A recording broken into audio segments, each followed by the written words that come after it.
Are we live? Yes, we are. Oh my gosh, the truth in life is so important. I remember in A Few Good Men, the Tom Cruise character McCaffrey, he wanted the truth and he got it. And then there is all kinds of truth that you want in your life, but there is one truth that we're going to talk about tonight, which is the truth about dark side play. And we're going to talk about it right now. Whether you're a seasoned player or a beginner eager to step up to the table, this is your lucky podcast that's all about the thrill and strategy of the casino world. I'm your host, Jeremy. With me is Jim the Professor. Let's get rolling.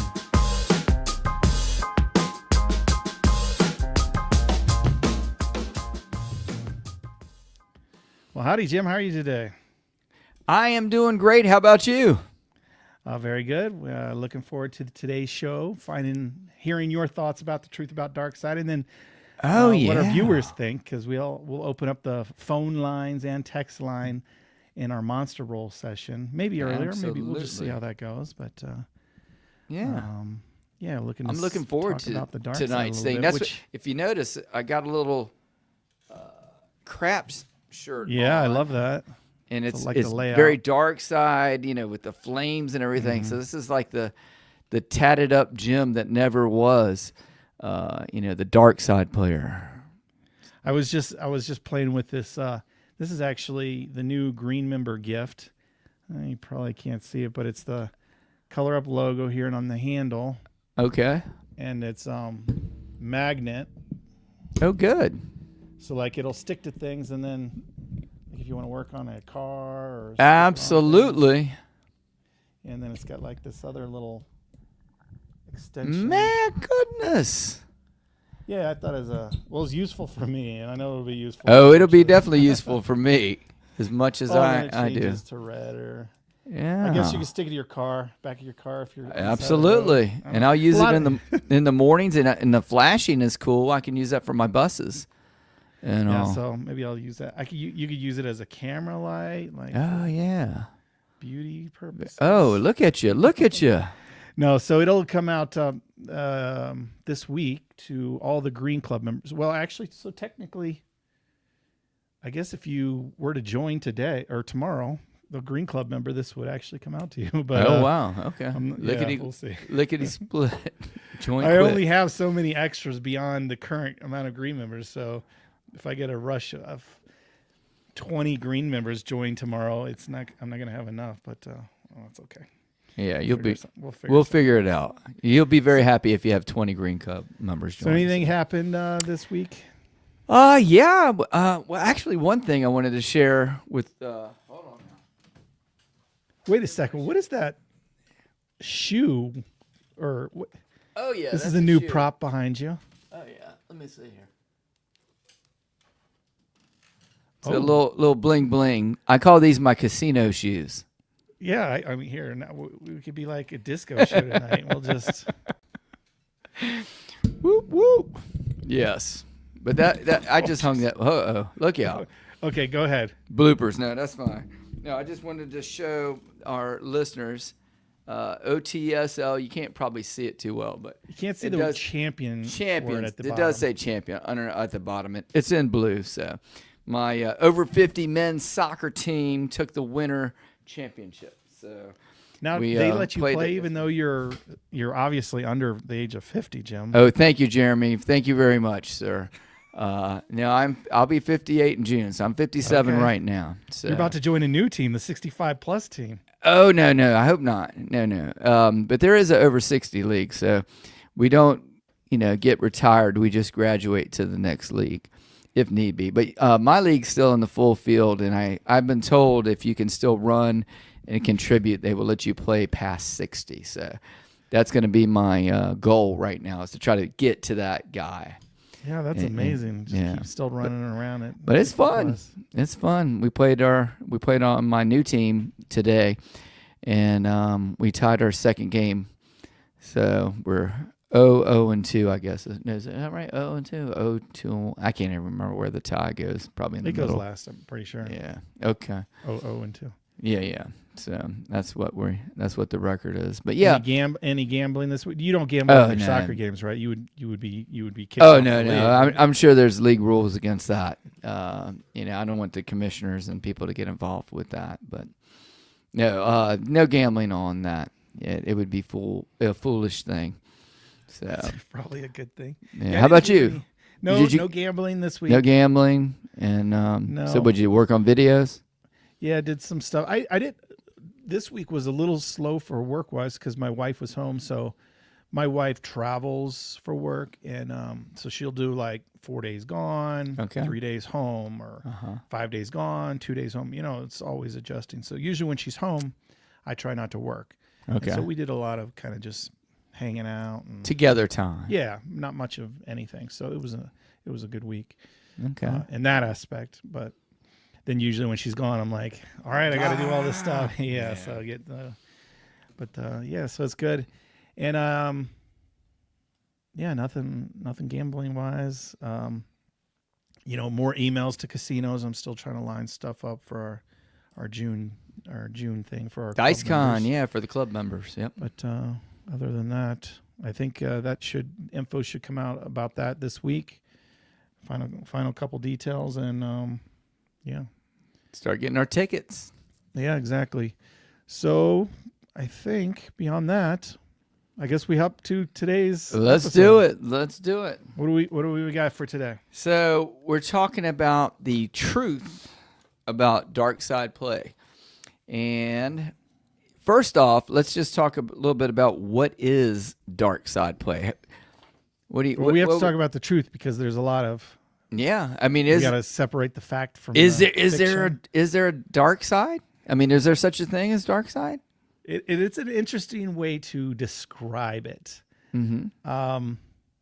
It doesn't. If you know the game, it doesn't really make sense because there's there's light side and dark side. There's good and evil, but it's not really the case in craps. So you just happen to be playing different. It's like, I guess the best example would be roulette, where someone bets on red, right? And you make a bet on black, and so they look at you funny, like, "What are you doing over on the black? You're the dark side player, right?" Okay. It doesn't really, you're not. But you're not betting against the other players. You're just betting different. But our number, all our numbers on the craps table are the same. All both dice are the same color, right? So we're really not. I don't know if the color analogy. No, but I'm just saying you're not necessarily betting against that red guy. Mm-hmm. You're just happen to choose a different bet than them. Okay. And one of you's going to win, one of you's going to lose, right? Yeah, but there's not. Usually, one's going to win, one's going to lose. It's not going to be one's going to win and everybody else is. Well, no, technically everybody else would lose on the roulette. This is an interesting thought. Yeah, and let's say you're a light side player, you can win a couple times, and then the 7 rolls, right, and the dark side guy wins. So both of you can kind of technically win, and the same with roulette. Like, oh my gosh, if you bet on black, well, technically, if you had numbers that were covering, I don't know what the numbers are, 13, 27, 32, you can win on those, and they just happen to be black as well. Yeah, if you're betting both the sides whole, can win. A column, yeah.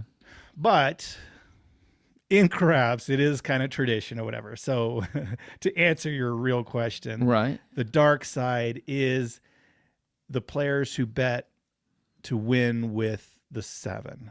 So we all know that the hands end with a 7. So these are players that bet that don't pass, don't come, and make lay bets. Is that it? I think that's essentially it. So they're essentially don't pass and don't come players. And usually whenever, they want short rolls, they want that 7 to show up early. They don't want to see tons and tons of numbers. And then, like you said, or you mentioned, when everyone has all these place bettors and come bettors, and they're cheering, and then the 7 happens, like all of them lose except for the dark side player, and he's happy. So it's kind of betting opposite. but we'll get it. Yeah, the fact is, you're not.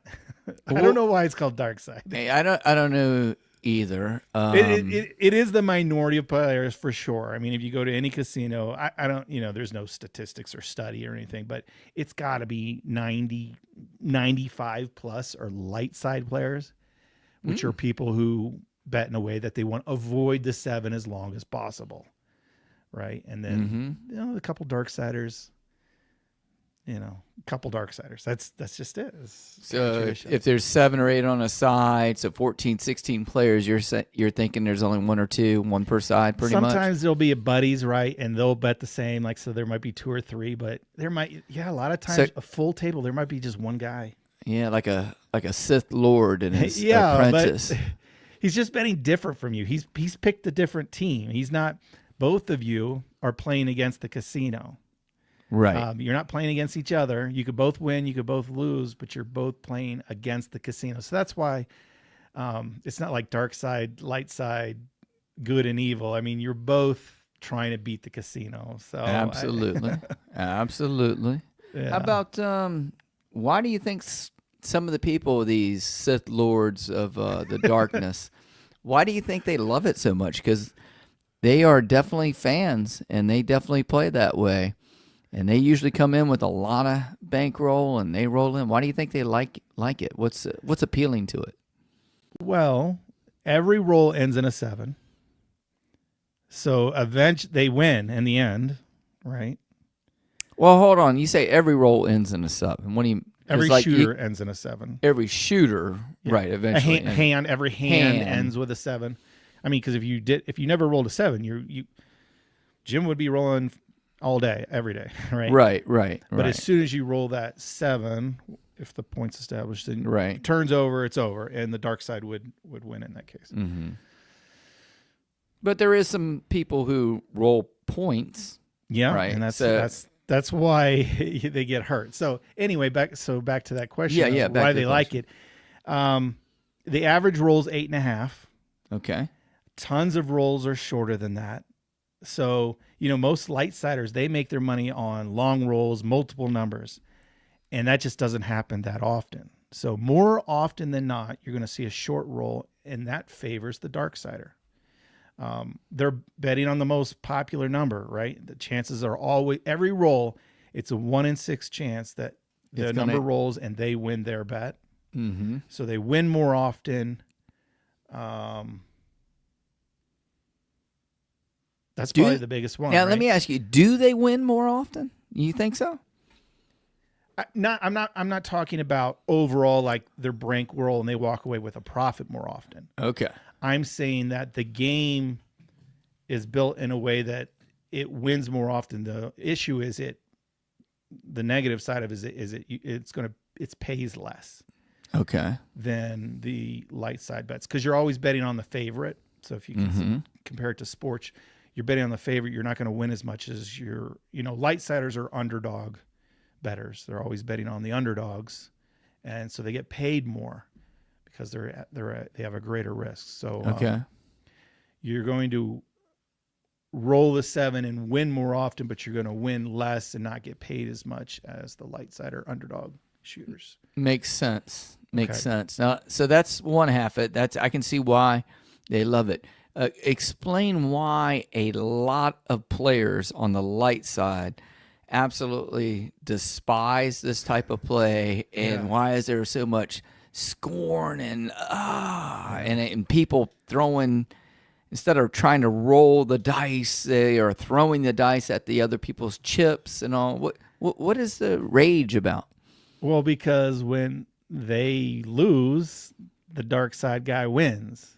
Okay. So it's no fun whenever you got $100 out there on several numbers and the 7 rolls and you lose all your bets and that other guy wins. Okay. So kind of the name of the game is to avoid the 7, right? Mm-hmm. Whether you're dark side or light side, really the name of the game is try to beat the odds and roll as many rolls as you can before the 7 shows up. And so if that's kind of the name of the game, then superstition comes into that. Like, you don't want people, you hear people, I don't want to hear the word say 7. Right. So you definitely don't want people rolling for it. You definitely don't want people cheering for it, because again, 95% of the players are trying to avoid that. Right. They want to see numbers and keep winning money. So I don't want someone betting against me. Mm-hmm. I don't want to hear them say the number. I don't want them to roll it, of course. But I mean, can I ask you? Let me ask you this. Yeah. If I bet a 6, and you bet a 10. Yeah. Are you rooting against me? That's the thing. No, I mean, we're okay, but 6 and 10, we're both light siders, so we don't care what rolls. The 5 can roll, the 3 can roll, the 12 can roll, the 8 can roll. It doesn't hurt me and you. Because would you say I'm on the 6 and you're on the 10? Yeah. Right. And you roll the 10, and hey, I'm still cool with you rolling the 10. Okay. Because I haven't lost. It's when that 7 rolls. Now we both lose. The 6 guy and the 10 loses. I got it. So you think that's it basically? That the light side players do not embrace. We just don't want the 7. Yeah, we don't want the 7, and we kind of want the 7 at a certain time, right? Well, we understand it's going to happen on the come out roll. Is the only time we have the advantage as a light side player, because if you're a pass line player, you would win, right? 7-11. So you're a 2-1 favorite for that one roll, though. But after the points established, no more 7s, right? So right. You don't win your bankroll. You don't have a big day because of come out 7s. No. It happens as part of the game, but it's just a little bonus for you. Right. You make your money by repeating and rolling the other numbers and avoiding the 7. So that's why, we, as a light side player, you don't want a 7. But it's not, like you said, 6 and 10 aren't betting against each other. But really, I mean, I win. You don't win. I guess you don't lose either. But I don't lose either. But and then whenever you got a player who has, let's say, a don't pass, and the point's a 8. Okay. Right. So, and you have a place bet on the 8, or maybe you made a pass. Pass line. All right. You made a pass line. I made a don't pass. Points an 8. So you win with the roll of an 8. I win with the roll of the 7. Mm-hmm. So our bets are opposed to each other. Right. But we're still not really betting against each other. We're still betting against the house, because the house is the one who takes a percentage from off of every bet. Yeah. If I win or you win, the casino still takes their edge. So we're, it's kind of, I don't know that I'm doing a good job of explaining it, but even though we have opposite bets, we're not betting necessarily against each other. And there's the, on the light side, if you went with a pass line, you have the advantage on the first roll, 2-1 advantage. But after that first roll, you're at a disadvantage of whatever. Right. And then opposite with the dark side. Yeah. They're at extreme disadvantage on that first roll. Yep. And then after the point's on, then no matter what the point is, they always have the advantage on every roll. Okay. So the way you play it, basically, you were saying is don't pass, right? And then, excuse me. Don't pass, which is, I guess we could break it down all the way. Yeah. We're already pretty deep in the conversation to back up this. But so for those who are unfamiliar, you make a don't pass bet on the first roll, the come out roll. The 2, the 3 is a winner for you. The 12 is push or bar. And then, but you lose with the 7-11. So it's just kind of opposite of the pass line. Mm-hmm. And then once a point is established, wherever it is, you want a 7. Whenever the 7 rolls is when you win as a don't pass player. So it literally is set up just to play opposite of that one. Yeah, and that's I guess that's why. Even though technically you're betting against casino, it does feel like you are betting opposite. And so that's why it's defined as light side, dark side, good, evil.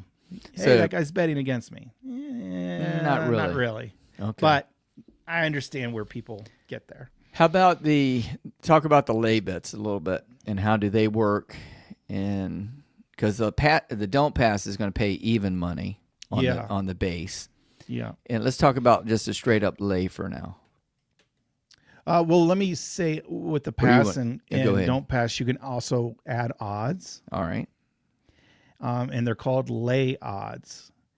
And because you're the favorite, you have to bet more to win back less. Okay. But again, like a pass sign player, there's 0% house edge. So it's an amazing additional bet if you can afford it. Mm-hmm. But it costs more because it pays true odds. So let's say the point's a 4. Now you would win with the roll of a 7. Okay. So 6 ways to roll a 7, 3 ways to roll a 4. You're a 2-to-1 favorite. That's the true odds. So you have to bet 2 to win back 1. So you want to add odds of $20. When you win, you'll win 10 only. Okay. So it's in the opposite. The pass line player bets 10 to win 20. You have to bet 20 to win 10. So if you take that, you bet more to win back less because you're the favorite. That's how lay bets work. Okay. And lay bets, you just pick any number you want, and you're betting against that particular number. So the don't pass and the don't come, the dice decide what number you're betting. Mm-hmm. With the lay bet, you choose. Like, I want to lay against the 9. So you're choosing which number could hurt you. So if you make a lay bet on the 9, you're the 3-to-2 favorite. Okay. Because there's 6 ways to roll and 4 ways to roll the 9. So you're 6-4, 3-2. You're the 3-to-2 favorite. So you essentially would have to lay 3 to win back 2. The 9 rolls you lose, the 7 rolls you win. Okay. But that's the lay because you're picking which number. I don't think the 5 is going to roll. Hey, bet. Do they charge you any juice? Yeah, like they when charge you buy 5% to make that bet. So So the casino never pays you true odds. Okay. So they would pay you 3-to-2 minus 5%. Okay. Yeah. So that's the lay. Yep. And again, with the lay, you have to bet more to win less. Yep. And you mentioned those numbers. You said on the 4 and 10, you have to bet 2 to win 1, and then the 5 and the 9 is 3-2, and then the 6 and the 8 looks like where the big money is. You bet 6 to win 5. Yeah, that's true. So, and it's very weird. So that's the best paying lay bet, right? Yeah. Because you get paid 5 for every 6 you bet. The problem is there's 5 ways to lose that bet versus only 6 ways to win it. So you will find most don't players don't like the 5 or the 6 and 8, and they prefer, like if they're going to do a lay bet, they choose the 4 and 10, which it doesn't really matter. It just depends on what the dice hit, because the 6 and 8, you always get paid according to the dice probability. So, right. It doesn't really matter. You just get paid according to what the dice probability is, or the true odds. So, but people typically don't like the 6 and 8 because, hey, there's so many ways to lose my bet. Okay. But you get paid proportionate to that. So, and the other way you can play on this dark side is the don't pass, the lay bet, and then we're going to talk about the don't come. And there's something different about those don't come bets, right? Versus my come bet. Well, it works the same. It's the same. It's a don't pass bet when the puck is on, so it's the middle of the game. Mm-hmm. But what about when it goes up to the 6 or the 8? What do you see a lot of times people do? Again, I'll see people say no action. Okay, what does that mean? It means that the dealer will just give you your bet back. Again, because they don't like it being on the 6 and 8 because there's too many ways to win, they think. And with the flat bet, you still only get paid 1-to-1, right? Right. Now, so it would make sense with odds, but with a flat bet, you get paid 1-to-1 for a 6-5 bet, or if it goes to a 4 or 10, you still get paid 1-1, even though you're the 2-1 favorite. Okay. But yeah, they'll say return it, don't take it down. There's too many dice combos to beat them, so they don't like it, and they'll get it returned to them. Because, so interesting, I guess we should say this, a don't pass and don't come bet, you're allowed to remove at any time. The casino will happily allow that.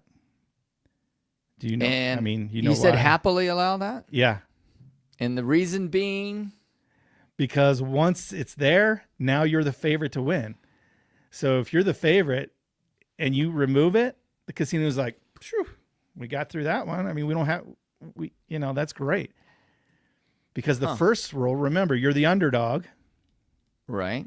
Once the point's established, now you're the favorite. So if you go, oh, now that I'm the favorite, I'm going to take my bet back, casino will allow you to do it. Now it's the opposite with the pass and come, because at first you're the favorite. Right. Once the point's established, you're the underdog, and so the casino require, those are the only two contract bets. Yeah, contract. They will not let you to remove it because, hey, you were the favorite for that first roll. We want our chance to win the money back. But it makes no sense as a dark side player to go, don't pass. Hey, I'm a big underdog. It moves to a number. Now I'm the favorite, but I return it.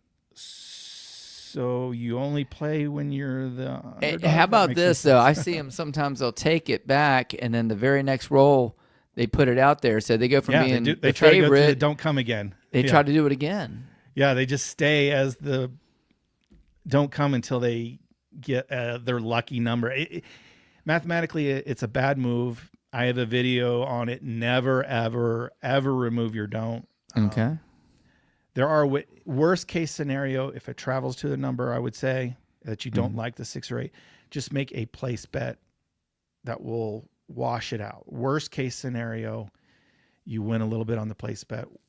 Or that best case scenario. Worst case scenario, the bets wash each other out and you tie. Okay. So, but don't remove it. If it travels to a number you don't like, you're the favorite. You've went through the hard part. You've got through the desert.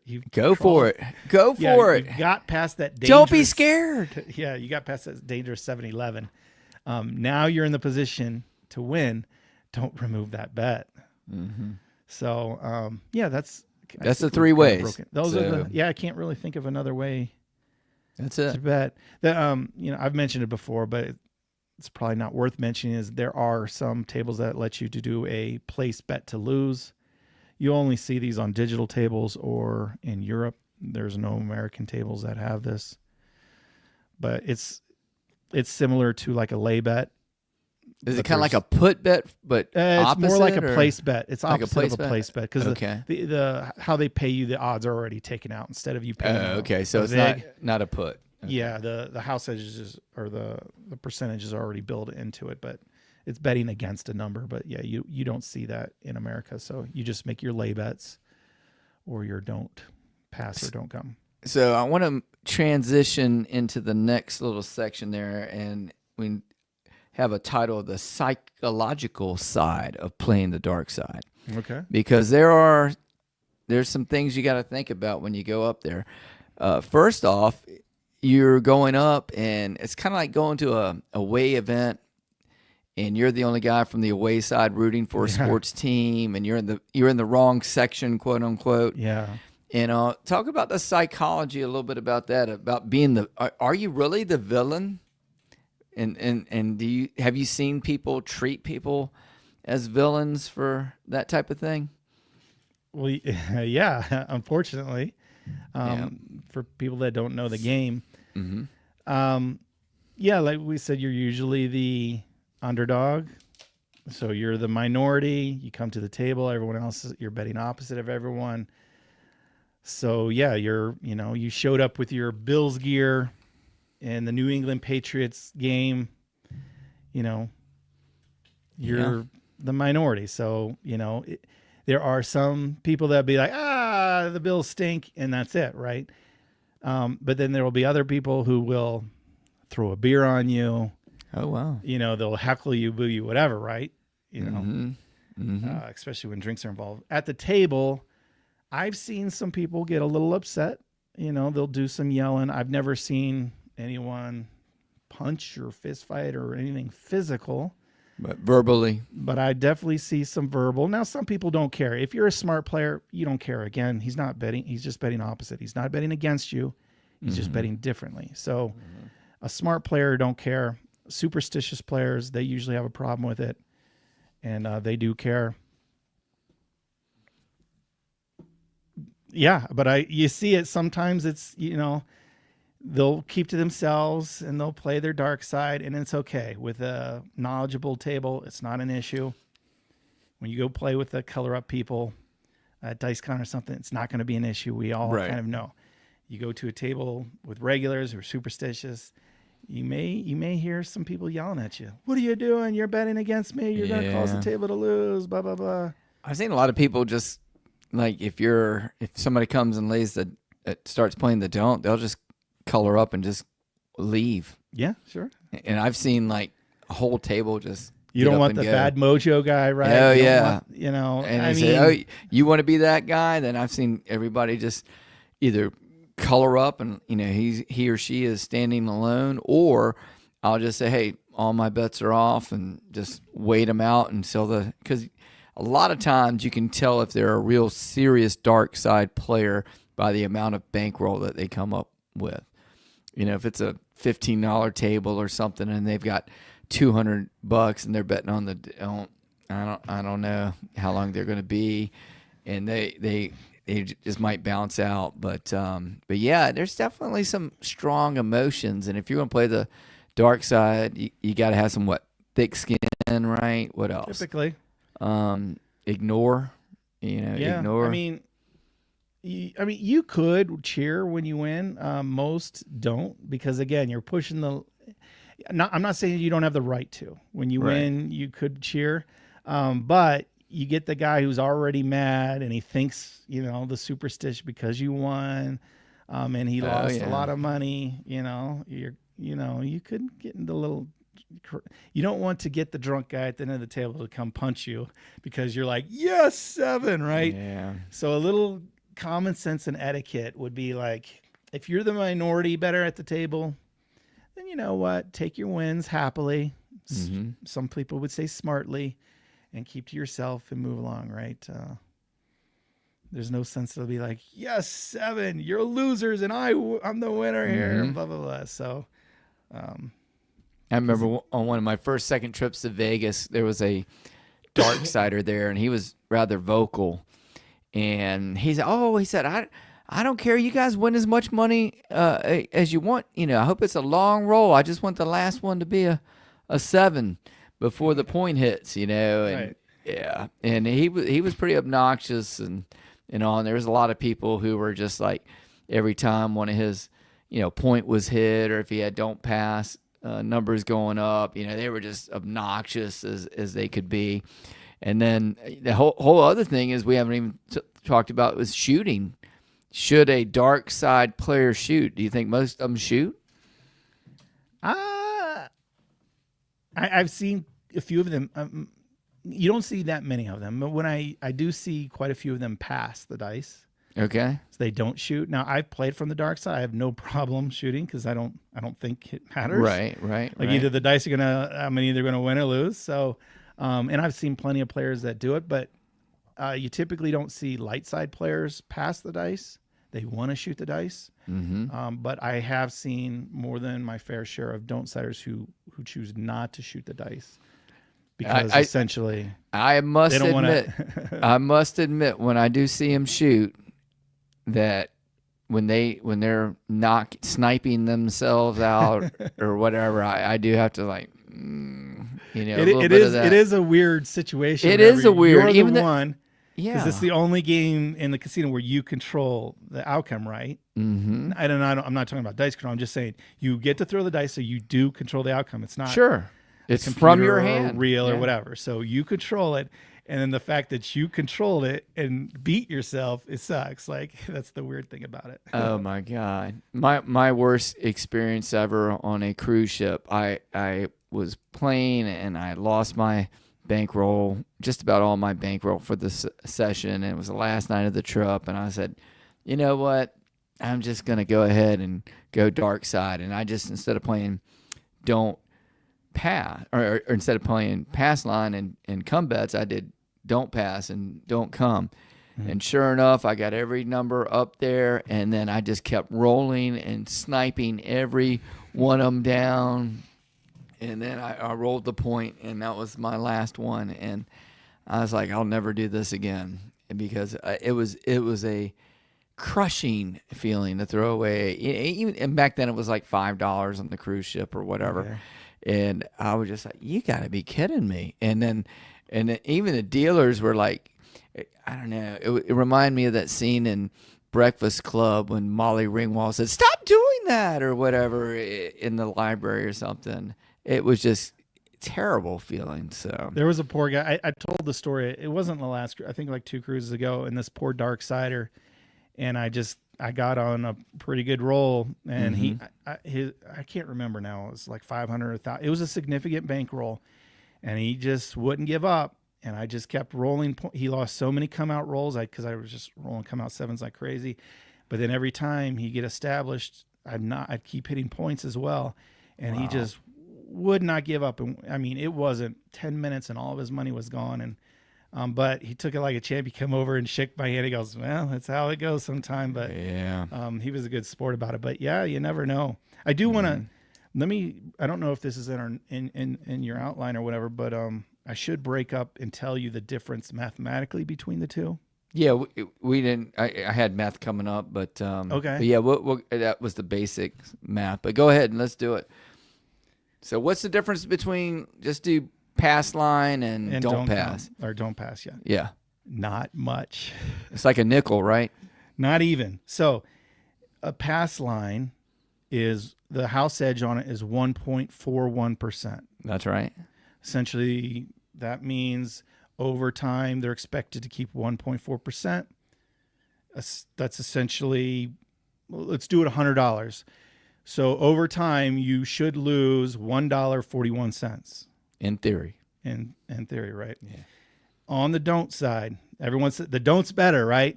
Right. The house edge is 1.4%. So it's a penny. For every $100 bet, the difference is 1 penny. It's 0.001% difference. So mathematically, technically, it is better, but you're talking about 1 penny difference for every $100 bet. Yeah. So that's why it's like pick whichever side you think is going to win, because that's how the math works out. They are essentially the same. So it's not even a nickel. For some reason, I was thinking like 137. You'll see in a lot of books, they'll post it as 1.36%. Yeah, and that typically that is there's different calculations, but that's when the house edge based off of bets made. Okay. And most calculations, so all the other numbers, they write it on bets resolved, which means once you don't remove your bet. Because in craps is different because you can remove your bets. But if you leave your bet up there until it wins or loses, the proper calculation is 1.4%. Okay. Yeah, because that was in the back of my mind, like 137. So I was going to be just 1.36. You'll see in different places, but it's weird because it's based off of something different. You can go like the Wizard of Odds and see, but that's all calculations, when place bet 4%, all the house edges, we always go on bet resolved. And then on the don't, sometimes for whatever reason they go, well, let's use the calculation on bets made, and that's 1.36. But if you keep to bets resolved, it's 1.40 versus 1.41. So 0.01% different. How about on the I just pulled up the Roto book on his chart. And what about on the lay bets when you're laying? Is there versus rooting for that 4 versus rooting against the 4? What do you think the math is on that one? I don't know the math off the top of my head. I'm sitting here looking. Yeah, I'm sure it depends on the vig and everything, right? Yeah. On front of the back, I had 2.44% house edge on the laying the 410. Okay, and then placing the 410. Let's see. Placing the 4 and 10, you can get down to in the ones if the vig is on Yeah. the win only. Yeah. They had place bet on the 4 or 10 without that was 6.67. Yeah, it's not good unless you get the vig only significantly. 20% more? Yeah. Yeah, I think most of the house edges hovers around 2% when you do lay bets on any of the numbers. Mm-hmm. And then obviously, your 2% lay bet on the 5 and 9, where the house edge on a place bet's 4%. Mm-hmm. There are some places that will allow you to buy the 5 and 9, Biloxi or different places, but it's pretty rare. And then obviously the 6 and 8, there's no mathematical reason why you would ever buy that number. Mm-hmm. So that's 1.52%, and the lay bet is going to be around 2%. So yeah, I saw the on this one it had lay the 5 and the 9 3.23 versus placing the 5 and 9 4.0. So 70 what? Yeah, it's a little different, a little tricky on those. But if you go with the basic bet, the pass versus don't pass, 0.01%. Yeah, not much. 1 penny for every $100. So if you're trying to get in an argument with some guy and be like, yeah, but it's mathematically the better bet. Yeah, I guess I give up. It's 1 cent for every. You're right. Here's a penny. Yeah, exactly. Here's a penny. Okay. Exactly. So that's virtually that's insignificant. Yeah. Yeah, that's the math on it. So. And then the odds. Yeah. Go ahead with the odds on that. 0% house edge. None. Whether you lay odds or take odds. Right. One, you're the favorite. You have to bet more to win back less. The other one, you're an underdog. You bet smaller, but you win bigger. In the end, you're expected to win none. You're expected to lose none for both the casino and the player. Mm-hmm. Just depends if you go on a hot streak or cold streak, whether that's a good bet.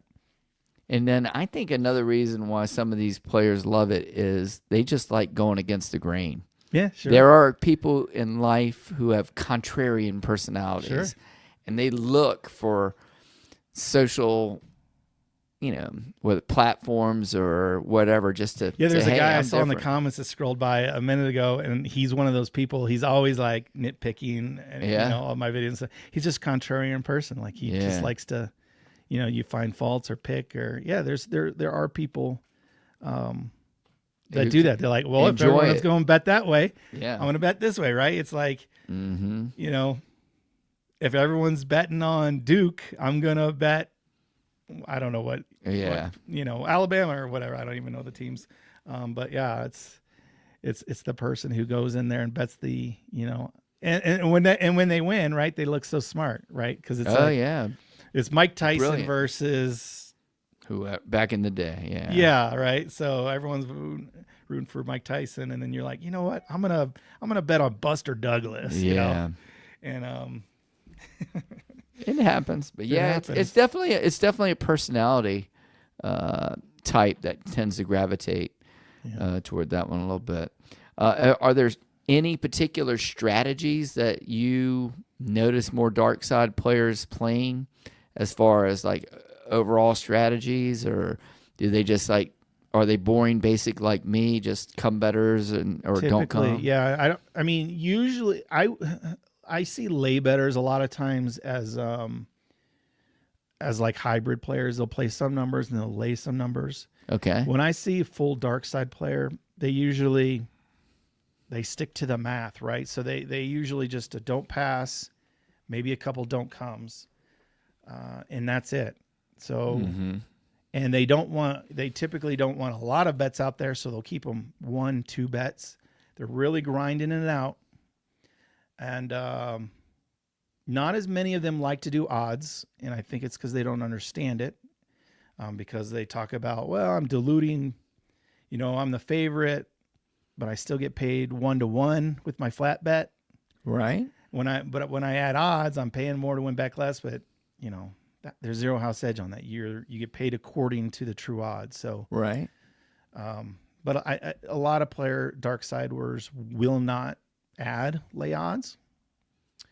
I see these guys, and some of the big players that I've seen it at Luxor in Vegas. I've seen dark side player, a big one in New Orleans, and then I saw a really big dark side player in Cherokee. And I see them with stacks of chips, and I've never understood why the crew doesn't like color them more appropriate to their, instead of having like two $100 chips out there, they've got 8 green chips out there, and the stack is high, and it's you know what I mean?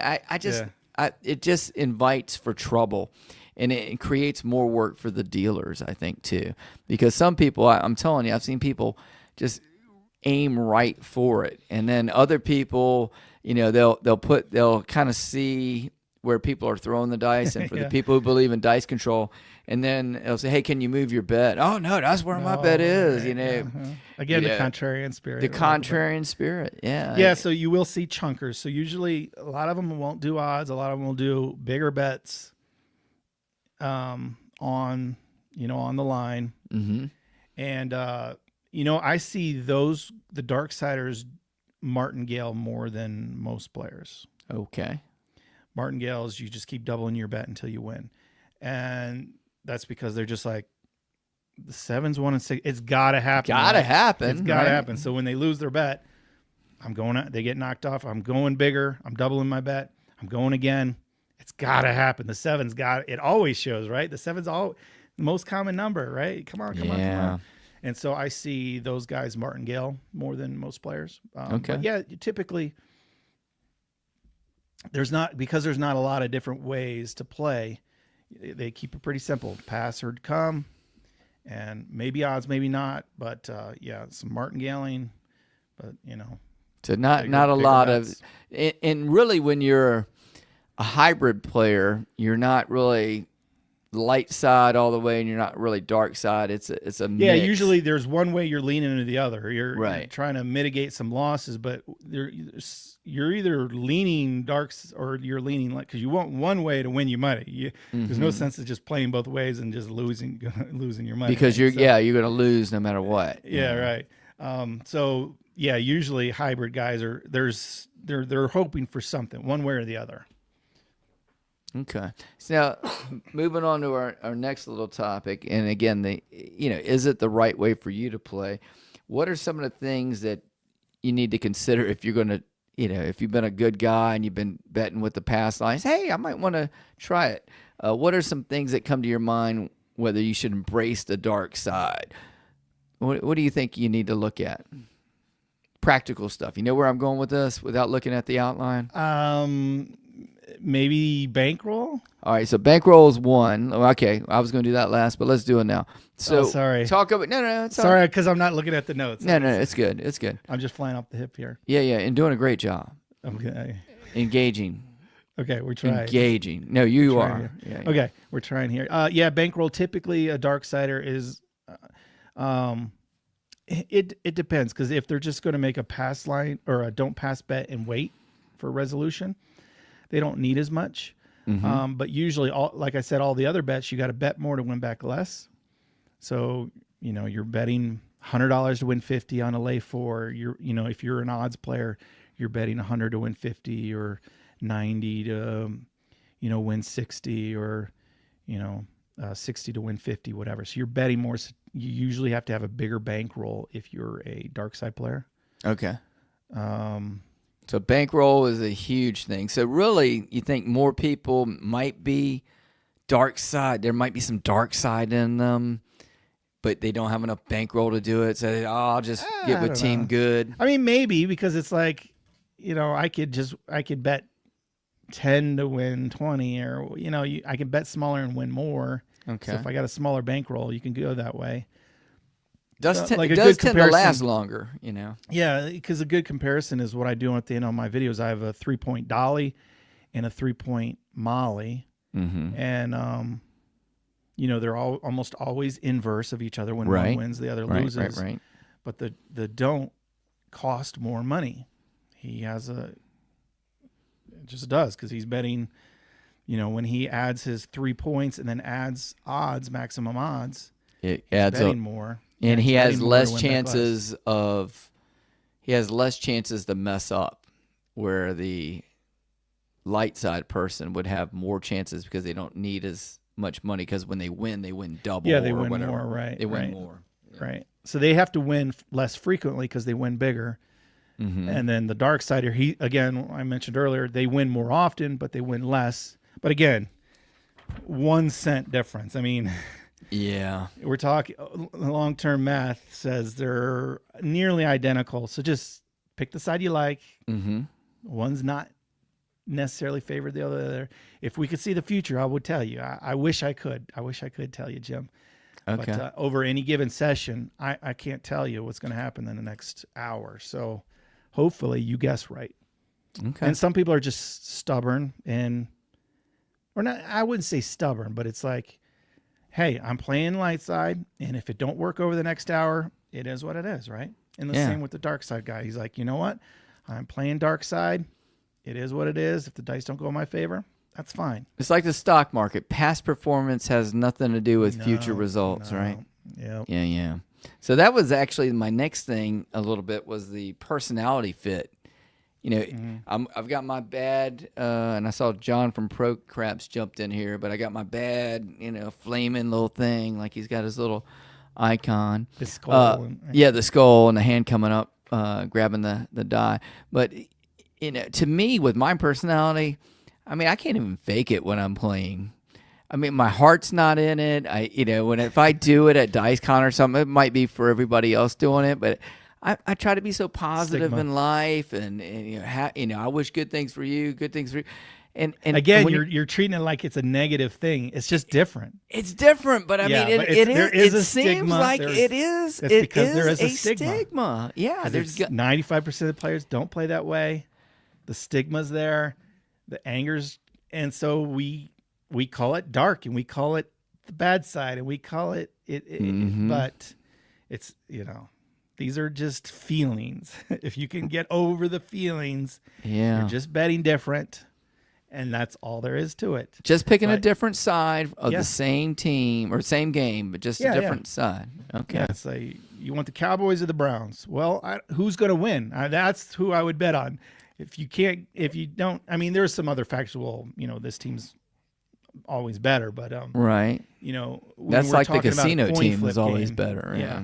When you're talking about a coin flip game, which side? I don't know. You don't know. We don't know. So, but yeah, because the majority go light, and the stigma of the dark side. But do you see a lot of light side players mixing it up and just going from like guys like me saying, "Hey, I'm a come better or 3-point molly," and "Hey, I'm a 3-point dolly guy today," or whatever. You see a lot of flip flopping, or not too much? Not too much. I mean, I definitely over the last 10, 20 years, there were more people that just stuck to it. Nowadays, and like maybe YouTube or because I even show them. I see so many more players that do hybrid or mixes or start dark and then move light, or start light and then move dark. I do see a lot more people chasing, or just doing different things, as opposed to 15 years ago at the table it was like you see the 3-point molly guys, you see the iron cross guys, and then you see a 3-point dolly guy, and that was it. It wasn't like there were people mixing things up and trying different things. So but now it's a little more common to see people have some sort of system or whatever, and they're like, I'm going to have some light side for 5 rolls, and then I start making don't come bets or whatever. That's a lot more common than it was even 10 years ago. Are you crediting that to what? Why do you think that's changed? I mean, I mentioned YouTube, and maybe it is. Maybe it is YouTube, because 20 years ago you just had books. And all the books taught you to play basically the same way. Yeah, 3-point molly. None of them told you. I mean, there's a couple guys like Patrick, right, would be like a don't guy. Yeah. But very few. Everyone else would be, make your pass comes, 2 comes, max odds. Do what that was it, right? There was no mix, there was no hybrid, there was whatever. So just the information wasn't out there. And nowadays we have so much information with the internet. So maybe not YouTube, but the internet, right? So you got Reddit and Facebook and forums and Discord, newsletters and Discords and YouTube, and there's just so much out there, and we're all chasing the wind. So we're willing to try stuff nowadays. Yeah, I think YouTube gets a lot of credit. I know there's probably half a dozen YouTubers right now in the chat, and we will get to the live call-in portion in a little bit with our cool. Did we try out the phone number tonight? I forgot. I know it should work. It should okay. work, though. All right. Yeah. Little thought that should have taken care of during the anyway. It'll be good. Sorry. But yeah, I think it's definitely YouTube because experience is the best teacher, right? And for guys like me who only, play a couple, 3 times a year, maybe on a cruise ship, that kind of thing, you get only so much experience each time. And unless you happened to be at a table when somebody was playing a different strategy, you wouldn't necessarily learn. But now you can just pull up a video and listen to it on your way to work or listen to it and watch it, at the computer, that kind of thing. You could see it work. You could see the possibilities and be like, oh, I can win with this method. Whenever, when the table's cold, right? We talk about how I'm cold. When the table's cold, if I switch to this don't strategy I know, then I'm going to be better off. And so, you kind of see the chance and the opportunity. And then there's some confirmation bias there. When you experience it and you go, hey, last time, a couple short rolls and I switched to the dark side and man, I walked away up $1,000, and then I'm a dark side player now. Right. So, and it would go just as quickly the other way. I'm a light side player now because, whatever the experience you had or what you've seen work. Okay. So yeah, definitely YouTube on that one to me. Next little thing I wanted to move into, according to our outline that some of us have looked at, was the common mistakes and misconceptions of dark side players. And the first one was on there, thinking the dark side always wins. Because we always say the casino always wins, right? The casino always wins. The casino always wins. The casino always wins a little bit on each bet. And it appears that you're betting with the casino, but we know that's not true. We talked about that. But that is a big one for a lot of newer players is you think, hey, you've got Big Red on your side, but these guys don't always win. You do not always win playing the dark side. No, certainly. And that's why there's chances.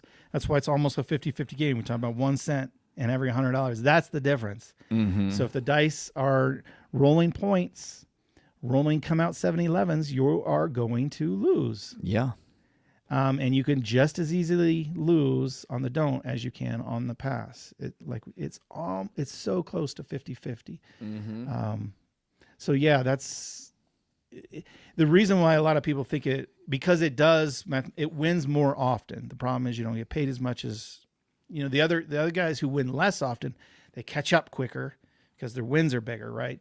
But slow and steady, the don't guy wins more often. So most people are like, okay, he wins more often. I should bet and win more often, right? Right. But the math doesn't work that way. Because eventually, when your losses and your wins aren't as much. They're not even. It's not 50-50. Yeah. When you consider all the factors of the win, or the payout, right? It brings it back down to where they're so close to 50-50 that you just gotta.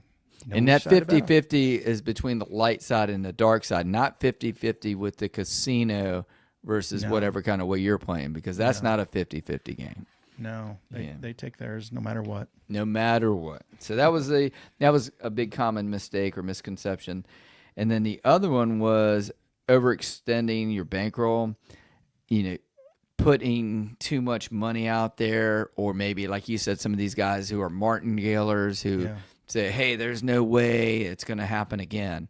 There's no way there's going to be 2, 3 4s in a row, or 2 4s or 2 10s, or whatever the number is that they think won't happen. So they increase their money, and what happens? The weird stuff happens every day because each roll is independent. Yeah. And then the other common mistake would be reacting to the hate. It's almost like a professional wrestling match. Like I said, come into it with a shirt like this, and I'm the dark side masked player. But yeah, there's a lot of hate that gets thrown around sometimes with these. Some people dark love it. siders. I mean, that's what Yeah. they're there for. But yeah. Yeah, and then the last thing that they had on this one was the last thing I had on this one was, forgetting to adapt. And I don't know if I believe in adapting because again, I'm pretty stoic. Everything's independent. I don't believe in DI or DC. And there's certainly trends that happen. There are trends looking backwards. It's tough to know. I'm in the middle of a trend. Should I go dark side or light side? I don't know, because the next roll will determine. And then is it really a trend? Is 6 rolls really a trend out of 10,000? Right. Who knows? What defines the trend? Yeah. Yeah. It's just tough, but so I don't know if I really believe in that one, but some people think, hey, if you adapt to what's going on, or if one guy burns you, and I've seen this, we didn't talk about this.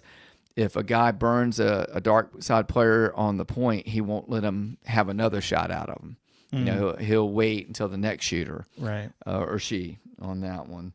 But anyway, that was what I had as far as the dark side outline on that. And but yeah, you have any other thoughts on that? Or no, if I can pound it home, you're not betting against the other players, you're both betting against the house. You just happen to be betting different. So but I think I'm just screaming into an empty, I don't know what the terms are, but people are still going to be superstitious. They're still going to go, that dang dark sider. I wish people wouldn't do that. But I don't. Do you like playing with darksiders? Does color I got up? no problem, because they don't affect what I bet. You got no right? problem. A knowledgeable player knows their bet has nothing to do with what I'm betting. Mm-hmm. The dice are going to determine which of us guessed right. Yeah. But their bet doesn't hurt my bet. It doesn't help my bet. It's just a different bet. It's not poker. We're not betting against each other. Right. We're just guessing, and either you're going to guess right or I guessed right. So no, I have no problem with dark side players. They're just betting different. What do I care? Yeah. But I will happily sit next to the opposing team's guy who's wearing the different jersey at the basketball game with me. Okay. I don't care, and I'll enjoy it, because they score a bucket, he jumps up, yeah, and then my team scores a bucket, I go in your face, right, and we can have fun that way, right? Because we don't control, we don't know, we're hoping and guessing that the team I pick's going to win, but ultimately we don't know. So I wish people would be more cordial that way and have more understanding that their bet does not affect your bet. It just doesn't affect your bet. So let them play however they want in peace. Okay. So you're recommending not to throw at their chips. What else are you recommending? Be nice to everybody. Etiquette at the table. There's room for everybody, whatever your style of play is. Yeah. It's a big tent. Color up. Yeah, and if you're a guy like that one guy who can walk up and shake his hand and say, dang it, I guessed wrong tonight, and all my come bets lost, or all my don't come bets lost, and great rolling, good on you. I would say that's the way to approach the game. So, well, good job. I guess we should throw up the phone number. Yes, and see what happens here. And by the way, we are powered by Sports Grid. Yeah, so we're part of the Sports Grid network of podcast. So you can Apple or whatever you got, just type in Spotify, Sports Grid, Apple. Spotify, use, Sports Grid, color up. Called Overcast, and then of course we're here live on YouTube. Yeah, YouTube. But 678, the most common numbers, 7, which we talked about tonight. Yes, and then the horn numbers 2, 3, 11, 12. 678 7 2, 3, 11, 12 is the phone number. And if you call in, I don't know if it goes through or if you get out waiting. I can only take one call at a time. So there is no staff there to put you on hold. I don't have anyone to put you on hold. Okay. And get you queued up in line. So if there's someone on the line, then you're not getting through. And then typically I start at the top of the list, work my way down, and you start at the bottom. And the list is so big. We got so many comments, though, so you might want to, switch it up. But you can do comments as you want, and I'll take any phone call that comes in, anyone willing to hop on the line with me. All right. So let's see if anybody's got any thoughts on dark side play. There. All righty. So we had some of and I saw a lot of comments from these guys, Skill and Luck, Dice Grinders, Wary Buyer. Good evening. Good to see you guys. BA. Podcast. Oh, here we go. Yeah, I need to mute that so... Gotta figure that out. Yeah, so you don't hear that. You're on the air. Hello, you're on the air with Keller Podcast. Yeah, I'm here. Hey, let me turn the speaker down here. Hey, Much Jeremy. better. How you doing? Good. Yeah, Dave Vaughn. Well, I'm not going to tell you my last name. I David know your from Maryland. voice. I know your voice. Yeah, I know. Thanks good for calling. Good to hear your voice. You betcha. Hey, just want to talk a little bit about superstition, if that's okay. Yeah, it's a big part of what this conversation is today. We didn't dive into it a whole lot. Yeah, it is. Yeah, it is. What are your thoughts? Well, I'm an anti-superstition guy, and you and I've had some discussions before. I'm of the mind that even superstitions like following the puck don't apply to me. I'm just like, the odds don't change. You shouldn't follow the puck. You shouldn't have any superstitions in craps. Okay. And I'm just curious what you guys think. Well, I mean, superstitions are, I don't know the definition or the dictionary definition of it, but they're not real, right? They're just superstition. So, yes, obviously you're not. Unfounded. Yeah, yes, unfounded. There you go. So, yeah, it doesn't follow the math. And so the superstitions don't have any effect. It's literally just in your head, whether that's through confirmation bias, what you've seen in the past, what you're hoping for, what you're praying for, or whatever. But superstition is just that. It's unfounded and it doesn't affect it. But I mean, a lot of people love it. Dice off the table. Yeah, that's a big one, right? Dice off the table. The 7's coming because the dice went off the table. But we all know, we should know, it's a 1 in 6 chance. So it doesn't really matter. And I mean, it's a part of the game, and it's a part of a lot of people because it's gambling, right? If we win, our superstitions, our good luck is with us. If we lose, the world hates us, the dice gods are against us, whatever. It's like we always try to figure out in our minds why we lost and why we won. And none of us as humans could be like, you know what? Well, I mean, few of us can, but you know what? It's just dumb luck. Yeah. Most of us can't fall into that category. So I want to share a couple pet peeves that I have. I love craps. I love the game. And I think I've shared with you before, Jeremy, I work at NASA. I'm a NASA engineer, and I understand, expected value, and I understand the fact that in the long run the casino always wins, but that doesn't take away from my enjoyment of the game and playing it.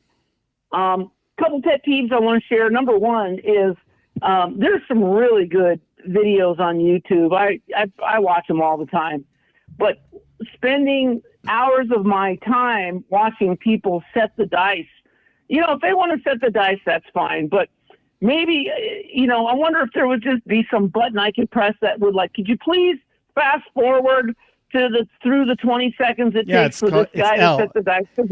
It's L on your keyboard. It'll fast forward 10 seconds. I believe it's L. But anyway, there's and the other one that's a different topic. The other one that I mentioned is the following the puck, and you and I have had a conversation, and I respect you, Jeremy, 100%. And I finally thought of a good comeback to what you shared with me. I said, why do you do this? By the way, Jeremy said, yeah, let me break it down. So I say I follow the puck because mathematically it doesn't make a difference, right? The 7's always 1 in 6. You say that's the guy's strategy. Right. So that was your response. So what I say you is, said, I'm just trying to follow the guy's strategy. No. Which Hear me out. sounded good, and I didn't have a comeback. Here, I'm going to mute you But for now a I have second. a comeback. No. I don't think you got really good at the phone quick. I'm going to have to mute him for a second or something. So what I say is any long roll, a 30 roll, is going to have a 7. And the 7 is going to happen when the puck is off. Otherwise, the long roll doesn't exist. There's going to be sevens, and they got to happen when the puck is off. So that's why, if you're going to take advantage of a 40 roller, the bets should be off when the puck is off, because you're going to lose them. Because you can't have a long roll without those sevens. If the sevens happen, they just have to magically happen when the puck is off. So that's what my argument is for that. But go ahead. So let him come back. You're going to have to unmute him. You're going to have to unmute him. No, yeah, I didn't mute him. Oh, He yeah. just Okay. he finally heard me. Okay, Okay. Go ahead. All right. So when we had a conversation, Jeremy, you told me, well, yeah, Dave, I understand that, but I'm just following the guy's strategy that gave me his strategy. If he says follow the puck, Yeah, I'm just copying his strategy. correct. And I'm thinking, well, why do I have to, watch a bunch of, craps rolls here that don't make a point, and it goes on for a minute or something. So I thought of a good comeback. I didn't think of it at the time when we talked previously, but this is a Godonkin. It's just a thought experiment. If somebody sent you a strategy, Jeremy, that said, if it's Thursday and you're wearing a red shirt, do this. But if it's Wednesday and you're wearing a blue shirt, do that. I think, reasonable people would say, that's ridiculous. That's just superstition. But when people say you got to follow the puck for the strategy to work, that to me, that's equally as superstitious. That's just Yeah, thanks for the call. I'm going to hang up. But I would say that it's a little different in that because you have to make a decision to work your bets or not work your bets, you actually have to tell the dealer, hey, turn my bets on. So you have to make a decision. It's not like something that's just going to happen to you. So, if you submit a strategy, you got to tell me, are your bets going to be working or are they not going to be working? So you do have to decide. It's a decision you have to make. By default, they don't work when the puck's off. So you'd have to override Podcast. that. All right, here's another one. All right, let's try this again. Caller, you're on the air. Hi, this is Justice Jen. Hi, Jeremy. Hey, Hi, Jen. Hey.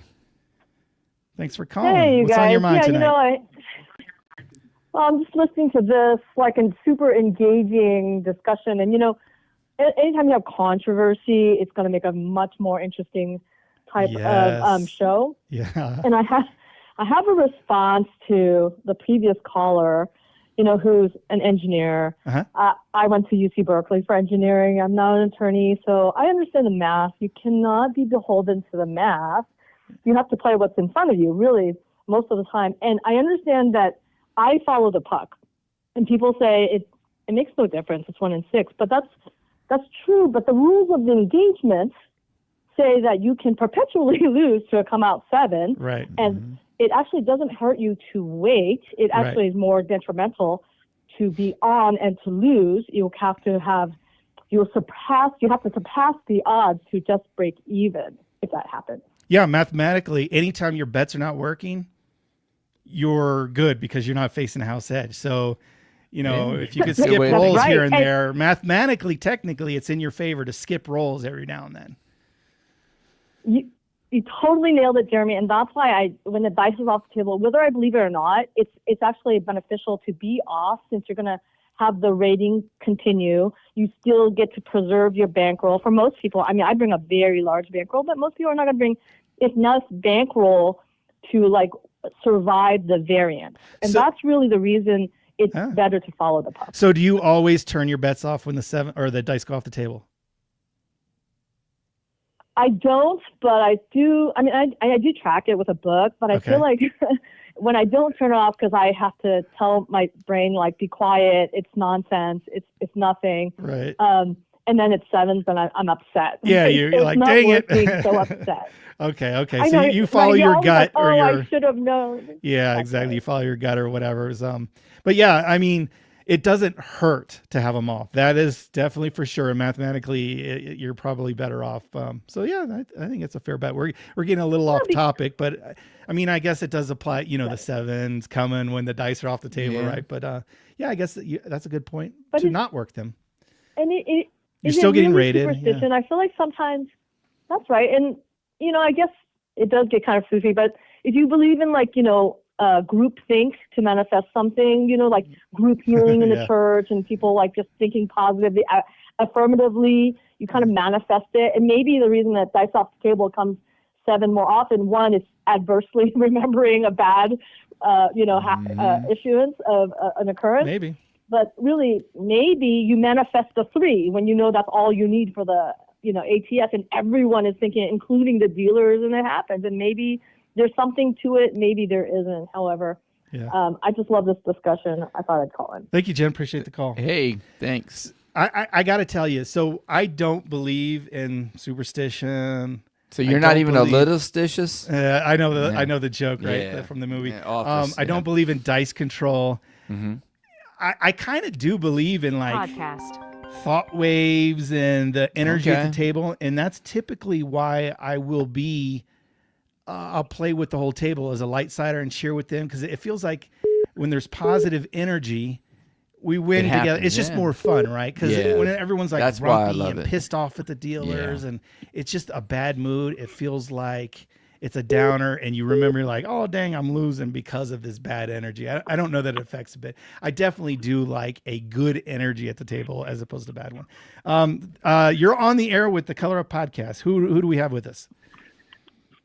Hey, Jeremy. My name's Josh. How's it going? Hey, Josh. Thanks for calling. What's on your mind? So just getting back to the topic of the question about dark side play. Yeah. So as a side gig, me and some buddies run a casino night party business where we'll get hired by Christmas parties for company parties or weddings, stuff like that. What state are you in? And so I'm in Utah, where gambling's not legal. Oh, it's a perfect place. Purely for fun. Purely recreational. But people will turn it into like a raffle. Yeah. Okay. Everybody can buy play chips to come play. They redeem the chips for raffle tickets and then enter the raffle tickets. Love it. So we can skirt the gambling that way. Anyway, when I was first on as a craps dealer with this gig that we started up, I watched your channel night and day to learn all the different ways to strategize, but also to learn the payouts and things, because I was still kind of fresh at craps. And because of your channel, I just want to say thanks for that. But once I roll out, because again, these people that come to play, they don't really know craps, and we just teach them the basic pass line, maybe a come bet. But then I start showing them some dark side stuff, and they enjoy it so much, because the few events we've had, that 7 comes out, wipes out the table, but then they see somebody playing dark side and they start winning. And so I'd like to think that I'm breeding a whole new generation of dark side players, but again, based on strategies that you've rolled out on your channel. So thank you so much for everything that you've done for that. Yeah, that's awesome. It brings up a good thought. It's because they're beginners and they don't have any preconceived notion of, those are the dark side. Those are the bad guys against us, right? It's like, you're literally like, well, you could play this way or this way. And then when they play the dark side and they win, they're like, oh, cool, this works. And so they don't have this negative, this preconceived idea of what it is. So yeah, I love that. Yeah, it's been a blast. In fact, one of our contracts that we do twice a year is actually with a local junior college. And so we'll do casino nights for the college kids. They'll dress up in their best Monte Carlo outfits and all this kind of stuff. And that part I can actually feel bad about, because these college kids have never gambled before. They come and play these games and they learn, and we have all sorts of different table games, not just craps or blackjack, but we have everything that's at a casino minus the slot machines. And they learn all these things. And then if they do well, my fear is that, oh, hey, let's go over to Vegas this weekend. Plan a trip. That's the worst case scenario for any new luck. beginner, is they win, right? That's how they get hooked and that's how they go. But I appreciate you doing your part to bring up a whole new generation of darksiders. I love that. Thanks for the call.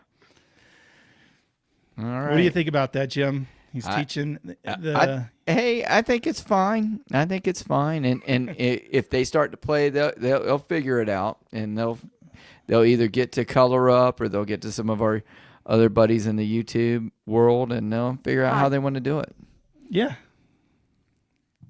You're on the air with Jim and Jeremy. Hello, is this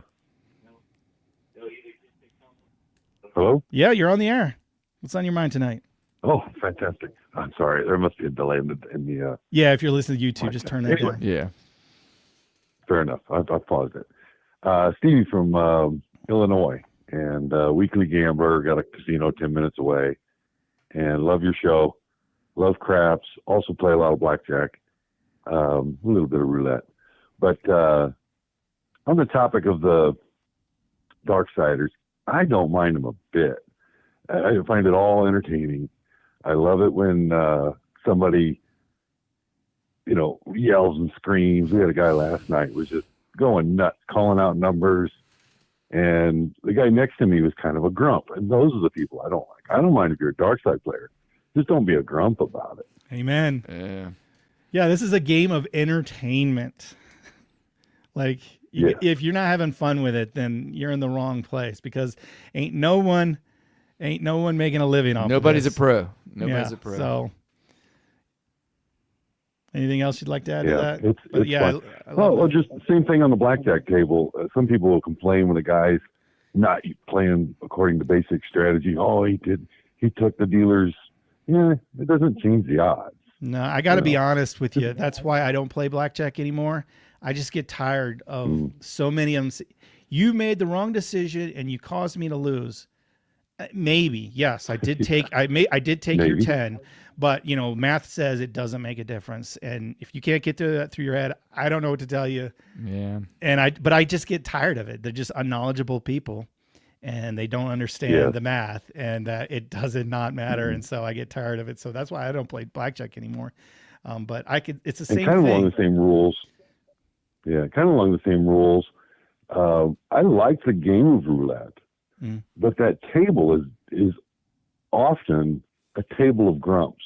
And I thought about it for a long time, and I think it's because we're not all playing on the same side. I might be on red and you're on black. Right. I might be out of you're on even.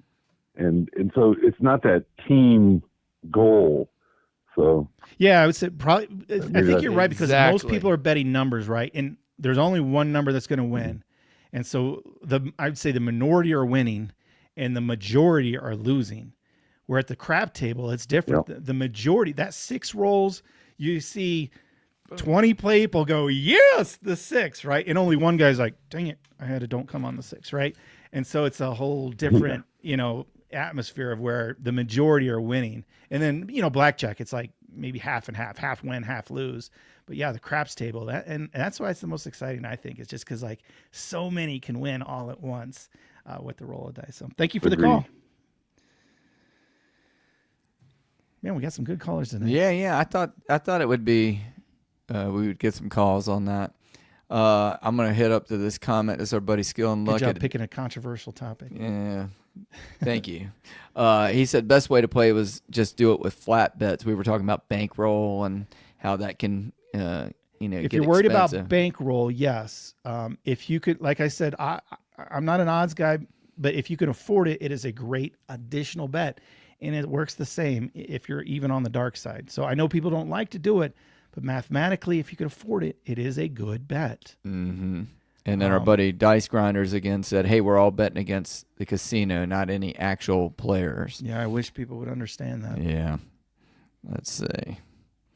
I'll keep scrolling down and hit some more comments while we're waiting for another call. And don't forget, you can jump in and join the show at 678, the 3 most common numbers, 7, the most common number, and then the craps numbers 2, 3, 11, and 12. And you can go right to the front of the line because there is no line. Yeah, first come, first serve. Oh, boy. Let's see what else we got on here. Yeah, here's a good one. And I've seen that too. Pat or don'ts and do's, everybody, because some of mine will win, some of his will win, and you can both color up. Yeah, I've seen that happen. It's got to be a sweet spot, but I've seen it where certainly both. like the place better. He gets a couple hits, he's happy. Mm-hmm. The 7 comes, wipes out his bets, but he's already in profit mode. And then that 7 came, and the don't guys, he's happy. He's got a few. We can bucks, all too. be happy. That's right. Let's see. And let me scroll down some more here and let's see what we got. You got all kinds of people saying, hey. Jen said, healthy debate with grown-ups. It's refreshing. Yeah. Yeah, I mean, if someone called and, I would probably nip it in the bud real quick. So Right. You got to be an adult if you want to talk to me. So this was one, you kind of talked about it earlier about why Does the casino let you take down the bet after the point is set, but not on the pass line? You want to hit on that again in case offshore is still I guess he answered there? it right after on his next sentence. It is because you now have the edge, right? You're the probability edge. You're more likely to win than lose. So the casino's like, sure, take it down. Mm-hmm. Now that you're the favorite and you want to take your bet down, take it down. Yeah, absolutely. Okay. Let's see. Hawaiian Crap Suitor said he's heard everyone's happy when playing with the professor. Yeah, because he brings a good vibe, good energy. I try. He has a good time. I try. I'm rooting for everybody. And if he loses, he doesn't complain. He just says he's got an expensive Diet Coke. That's all. Which my Diet Coke tonight says, I don't know if you can see. The goat. The goat. I've never, what is that about? Well, because I won my soccer championship, as I said at the beginning of the show. So you're the goat now. Well, I've got a number of championships in the over 50 over the league. Eastern Virginia. Southeastern Virginia and Virginia Beach. I could be, and I'm not saying I'm the best player at all. But, well, that's kind of what the GOAT refers to. It's like of all time, you're the best. Well, I got the most rings. So if rings equate to GOAT, that's a good argument. Some people say. But just like Brian with Hawaiian Crap Shooter says, I tend to bring some chemistry and we all tend to get along because the teams that win usually are the teams that get along. So yeah, I know a lot of people love the Hawaiian Crap Shooter channel because a lot of them it's so just much have fun. A lot of fun with the game. Everyone appreciates those guys over there. Hello, you're on the air. Good evening. This is Tom from Portland, Oregon. Hey, Tom from Portland. I've been a shooter for the dark side ever since I've watched your channel. I mean, you convinced me, and I'm 70 years old. Wait a second. I've convinced you? How did I convince you? And how long did you play Lightside first? Probably 35 years. Okay. Wow. And then I had a boss that I worked for that was a dark side player, and he used to fly to Reno about once a month. And he'd come back with all of this change in his pocket, and I go, "What do you play?" He goes, "I play the dark side." Well, I never understood the game at all until I came to Color Up. Okay. And Color Up, you got to put a big pat on your back, son. You know your game, you know your odds, and I love to play a game where I can put 3 bets down, lose 1 at a time, or lose 1, win 2, or win all 3. And every night since I've played this way, since you've taught me, I've never, and I mean never, walked out of that casino with a 0 total.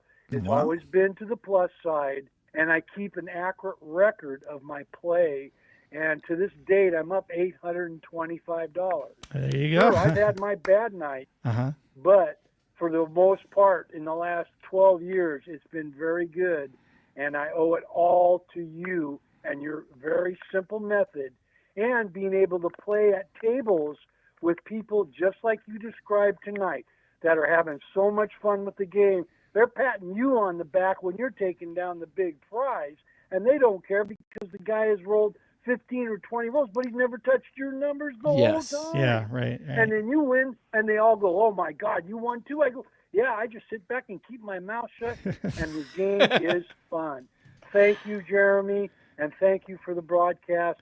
Let it go, guys. Have a nice night. Tom is out. Thank you, Tom. Thanks, Tom. Yeah, he actually brings up something that we didn't talk about is one of the nice things about, and I'm surprised that I convinced to be a don't player because I'm not a don't player. Like I definitely show obviously how to play the don't and lots of strategies that way, but the majority is still light side. But when let's say you covered all the numbers, or your don't come better.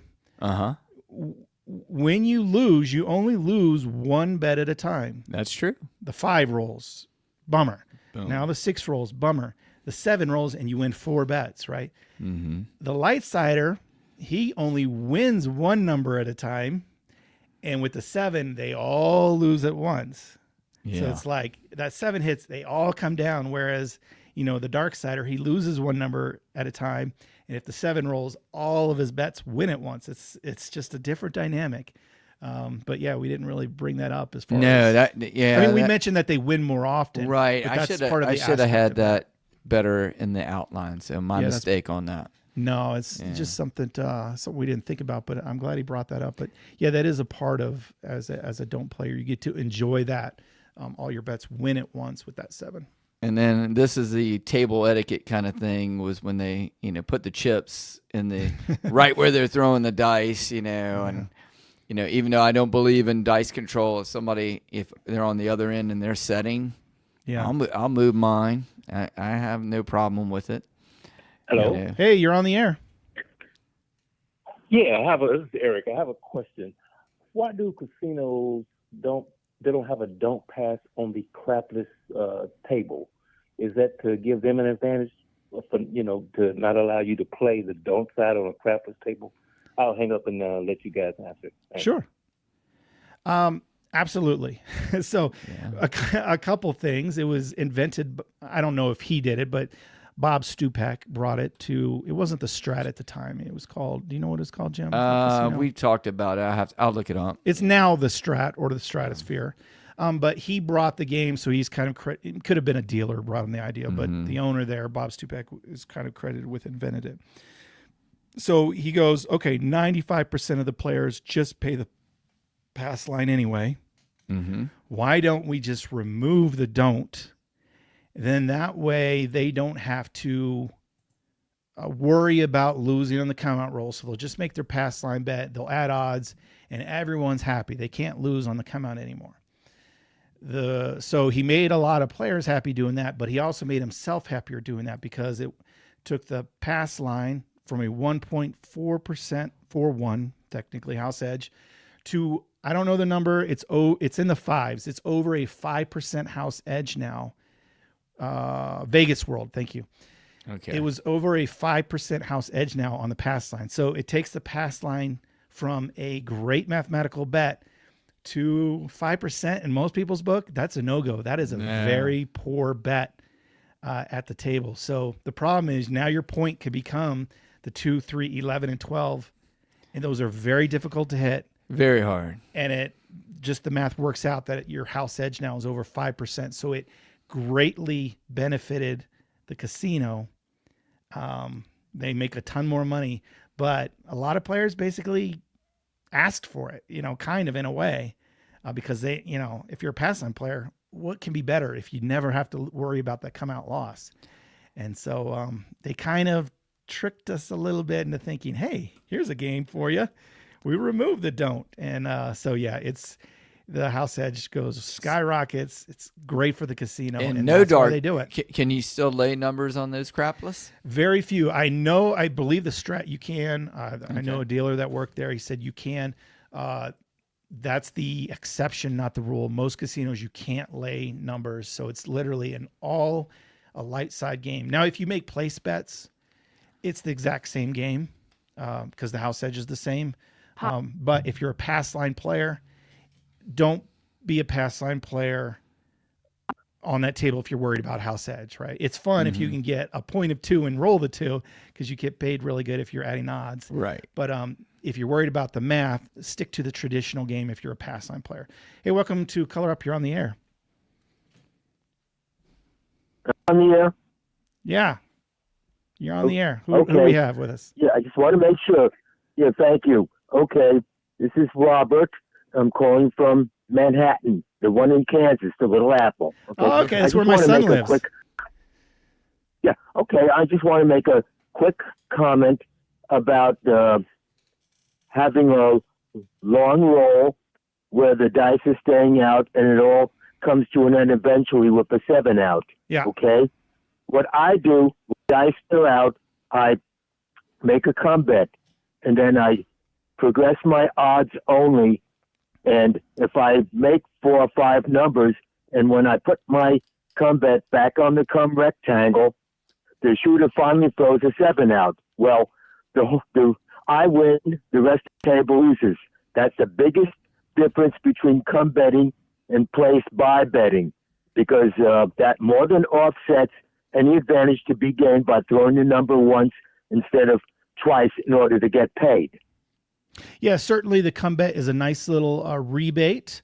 The only problem with that is, let's say you already have 3 come bets up with full odds, and then you make a new come bet. Do you want the 7 to roll? You absolutely do not, because you got 3 numbers with odds up there, and you only win, that small. Okay. Unless you're progressing that come bet bigger and bigger. Well, what I do, I make 1 pass line bet or 1 come bet, and that's the only bet I make until somehow I reach the table limit on odds. I have the world's best strategy for winning the most possible while losing the least possible. It's a two-way strategy. Okay, I'm still working on it, but Jeremy, I'll email it to you when it's done. It's the world's best strategy for 2 reasons. First, according to the house edge, you either lose the least, or if a hand shows, you win the most. Also, it's the only strategy where every possible situation is covered. I have 9 pages of this strategy, but basically what I do, I make say a $15 come bet and take 20 odds. Make the 4. Now, $15, 40 odds on the 5. Make the 5. Okay. Yeah, you're doing kind of a progressive. Yeah, you're doing a progressive. Each bet covers the previous bet. You got to send it into his. You got to narrow advice. that down from 9 pages down to a summry for me. But I'd love to see it once you're done with it. And I appreciate your call. Thank you very much. I don't know what to say to that except for, he said he has mathematically you got to be on the don't if you want the very lowest house edge. So he's already starting off at least 0.01% higher on the pass line. But just a little bit. Yeah, not much at all. No. Yeah, I'd be interested in seeing once the strategy's fleshed out. Let's see. While we're waiting for our next caller, I'll keep scrolling down. Manhattan. That's there's basically a college there, Kansas State, and then there's a military base. So I wonder if he's one or the other. My kid lives there as a military, and so I wonder, if he's one or the other. Although with his accent, I would have bet the other Manhattan. Yeah, definitely. Maybe he's a transplant. A little bit. Yeah, it could be. Yeah, could be a teacher or something there at the university or something. Here's a funny comment here. Vegas day tripper taking no action on a don't come bet means you hate money.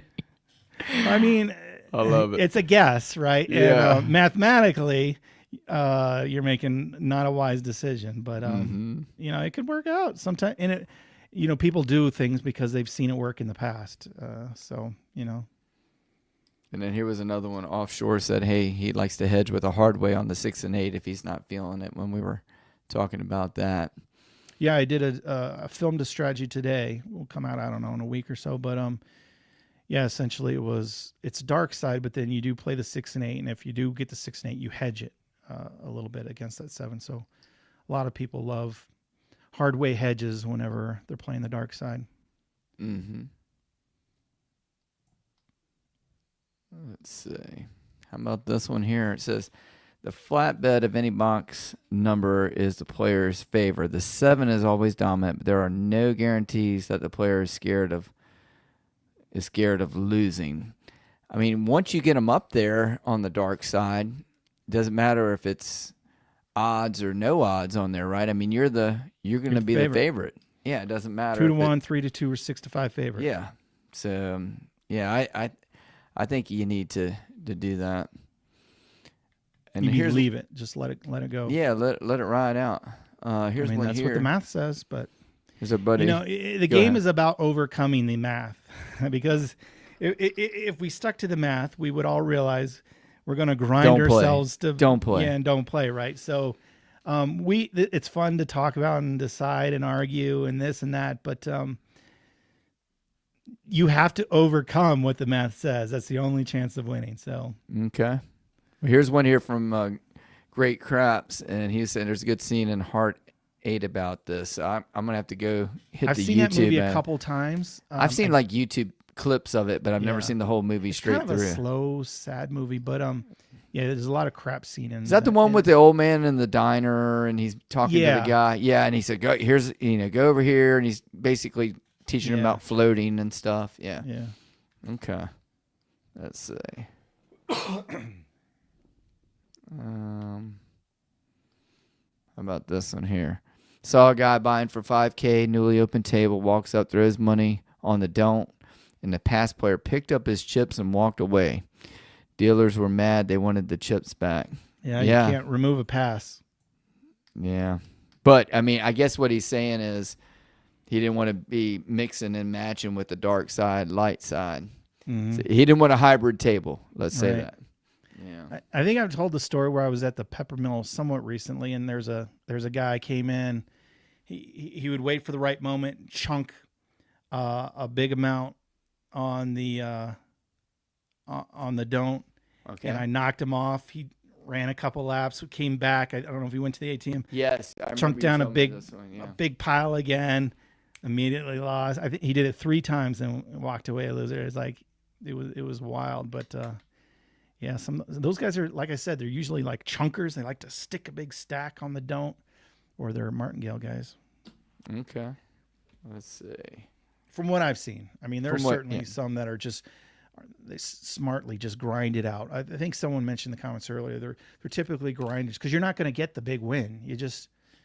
You can't get the big score on Right. the big roll, so you're grinding out with Mhm. the wins. So they're usually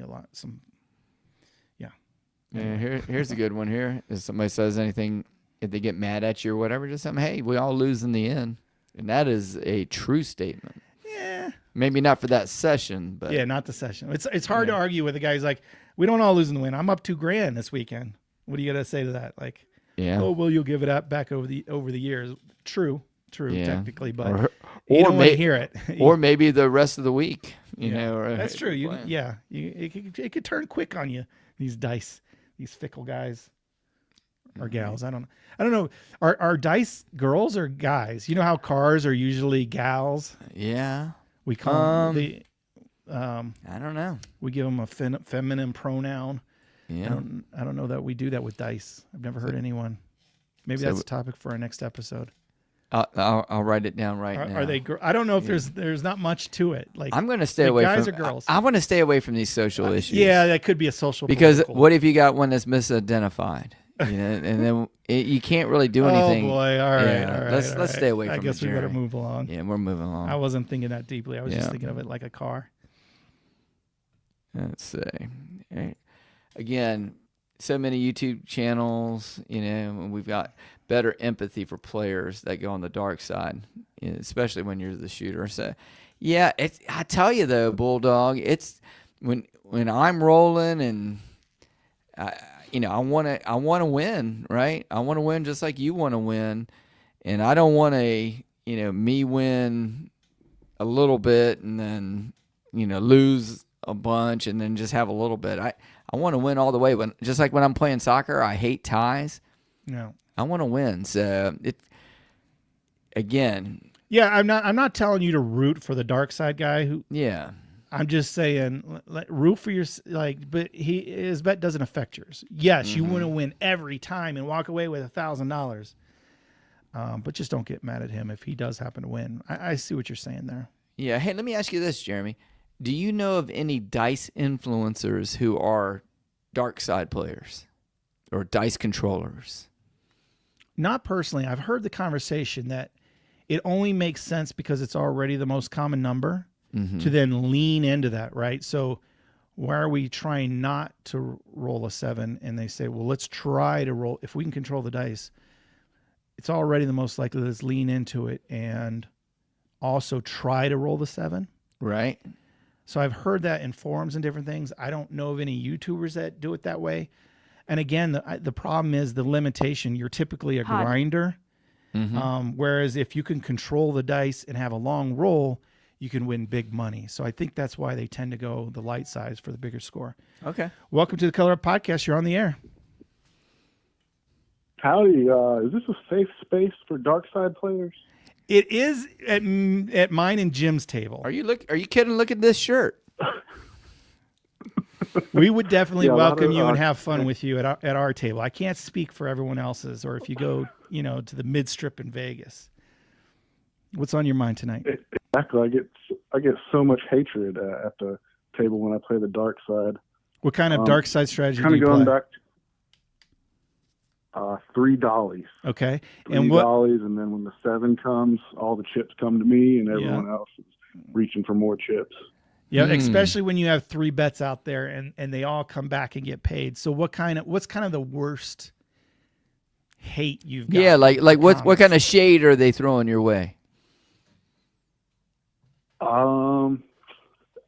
Like the whole table is playing light side, and they want me to switch sides. They're like, they're trying to get me to come to the light side whenever they win. Okay. All right. Sorry to sidetrack you. What'd you call in about? A lot of cursing too, man. I wrote first roll 8, next roll 7. The light side player next to me just yells out how loud it is, and man, cursing at the table, like. And it kind of feels like you're cursing at me too. So yeah, they might be a little bit. But thick skin. I wanted to piggyback on the comment about etiquette at the table and controlled shooters. There's controlled shooters. They set the dice trying to be light side players. How about the dark side controlled shooter, where if your hands are in the bowl, I'm aiming for your hands. I'm aiming for that stack of chips. How about the dark side control shooter? Yeah, that's what we're talking about. There don't seem to be that many, but I mean that's what they want to. They always want to go for, right, obstacles that they think causes the 7. Bounce it off the mirror, or it's all kinds of stuff. Just throw it as hard as you can. Yeah. I also like to kind of slow down my throws. Take a little bit of extra time to throw. That gives more people a chance to buy in, and when they buy mid roll, that's kind of a bad luck too. Oh, look at you! You gotta purposely throw them off the table. That way, man. All your don't come bets will win, right? Call the hey, I need a drink. The drink server is coming around. They'll get it. They'll bring the human 7. raid delay. You got so many advantages and things that you can cause to happen and control the 7 to come out quicker. Hey, can we get a chip? They bring in the chips, or can we get the dealers to change positions? That always brings the 7. So see how many advantages you have as a dark side player. It's definitely the way to go. All right, thanks for the call. Hello, welcome to the Color Up Podcast. You're on the air. Hi, how you doing? Good. Just listen to your phone, not the not the YouTube. Go ahead. Oh, yeah. Can you hear me now? Yeah. Go ahead. What's on your mind? Yeah, I just wanted to talk about when we're on the DC here. I seem to like to do the Arnold a lot, but as far as dice control goes, as a don't player, I still do like to set the dice as in favor of the point, because I like to have a pass line bet, before I have my DC bet going to the box. And then what I like to do is I like to set the dice for hard ways. And so I'm hoping that I could kind of hedge myself a little bit here if the hard 6 or one of the hard ways happen, basically. And that way, the only way I could lose is on the easy ways. And so what I do is if I end up hitting on the hard way, I like to parlay it. And so I still do like to set the dice, even though I'm kind of on the don't. Gotcha. For much bigger than I have on the pass line. Well, you're a little more of a kind of like the Arnold. You're a little more of a hybrid player. You're kind of playing both sides a little bit. So yeah, I could see how you. Right. So, and I know that it's not good in the long run to hedge. I do understand that, but in the short run, I like to do. Yeah, that's kind of how I've been playing lately too. Is I just play the short run hybrid for a little bit, and then I choose a side, right? So it's been working for me at least a little bit. Yeah, and if I'm feeling really unlucky on the DC, like maybe I got bumped off the last time around, sometimes I'll even put a little bit of a small yo bet just to cover it. Yeah, that's definitely a hedge. But yeah, I guess you could say I'm definitely a hybrid player, but I definitely put a lot more on the DC than I do on the pass line. Yeah, so. And all of a sudden, the superstitious players don't get upset anymore because they don't really see that bet when it's behind a number like that. They just notice that I have a pass line bet and that I'm happy when they're winning. And then if they get a natural 7 winner on the coming out, they're not mad at me because they're winning too. Yeah. Thanks for the call. Appreciate it. That brings up a good point. So everyone notices the don't pass, but I mean, so many players are unknowledgeable. They don't even know what a don't come is. When it comes up top, they just think they don't They're even like, know. Is that a buy bet? Is that a they have no idea what that. It's just another bet up there on the box number. So as far as they know, it's a light side, and that's why you get the questions like, wait a second, a 7 come, why are they paying you? Because there's so many players that don't even understand a don't come bet. So that is an interesting way to approach it. Start on the pass, but then work most of your money through the don't come. Yeah. Here was one here, a comment. It said you rolled out a strat submitted to him called the R&R. I don't know if you remember that one or not, but he says he's been using it ever since. $200 don't pass, 96 across, and just collect. So it's basically a hybrid then. Yeah, like a light in the darkness or whatever. Yeah, I don't remember that specific one, but yeah, you're kind of hybrid. You're hoping to hit numbers, and then when the 7 comes, you're fine with it. It doesn't hurt. Yeah. And hopefully you've won enough on the place bets. Yeah. Mm-hmm. We'll stick around for a couple more minutes. Yeah, it's getting late on the East Coast, but I got some work to do tonight. Yeah. So if you want to get a you're call busy, in. man. Yeah. Get your calls in now. So John was saying it's a negative EV game, whether you're dark side or your light side. What a downer this John guy is. Oh no, man! He's saying been doing both sides win. Come on, John. He's been crushing it on his math series. No. Yeah. He's been crushing. I've really enjoyed it. Been listening to that on the way to work on this. It's great and awful runs on both sides. Good runs on the right side have more opportunity. Yeah, 1 cent difference on every $100 bet. There you go. Mm-hmm. That's the difference between if you pick the dark or light side. Mm-hmm. Let's see. I'm scrolling through looking for some other ones.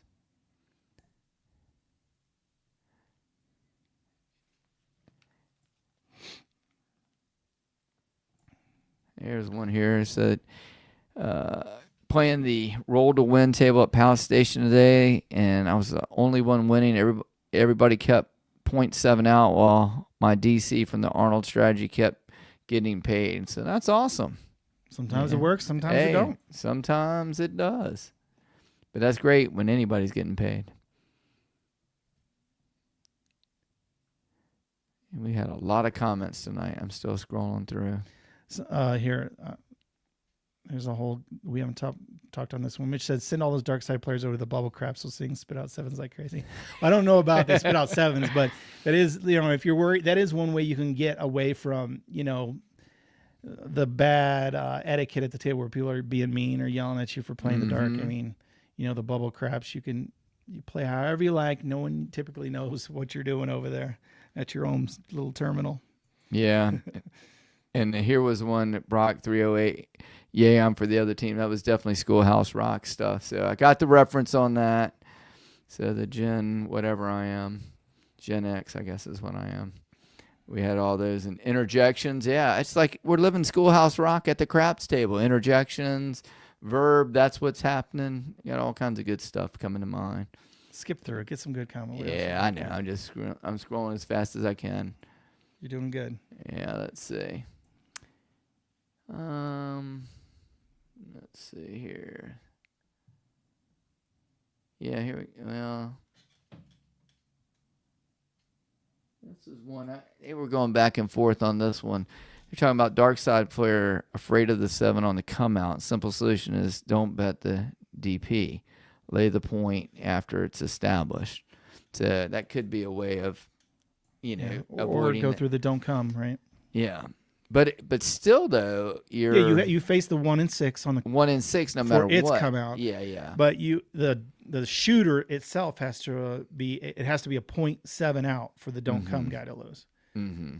So if you were going to be a dark side player, would you recommend just laying it versus coming through the don't pass or don't come? No, because the house edge is higher. Okay. And so it costs more. And I mean, I guess it depends on your budget. I mean, it is nice to choose, right? The 4 and 10, and I do that as part of my hybrid play. Okay. But no, probably the better bet is the don't pass or don't come. Certainly the math says so. So here was Linda Foxwood saying, hey, I like the 4 and the 10, laying them for 1,000, hoping for a 7. So again, you're betting more. 1,000 to win 500. Yeah, betting more to win less. So let's see what else we got on here. And it hurts, when you do. Oh yeah, 10. When you do get sniped. But you just have to, you have to beat the odds. You have to roll 2 more 7s than 10s, and you should. And then But if you roll exactly 2 more 7s than 10s, then the VIG gets you. Yeah. 5%. And skill and luck, I got the casino for you on dice setting. And that was the grand at last year's Dice Con, where the box man and the stick man, either one would start counting down backwards from 7. And if you didn't launch the dice, they made you pass the dice to the next player. So they Wendover is famous for that. It's on a border town here in Nevada, and they do the same thing. They're the ones where people say, "Hey, this is proof that dice setting is real." Is their tables will have plaques that say "No dice setting."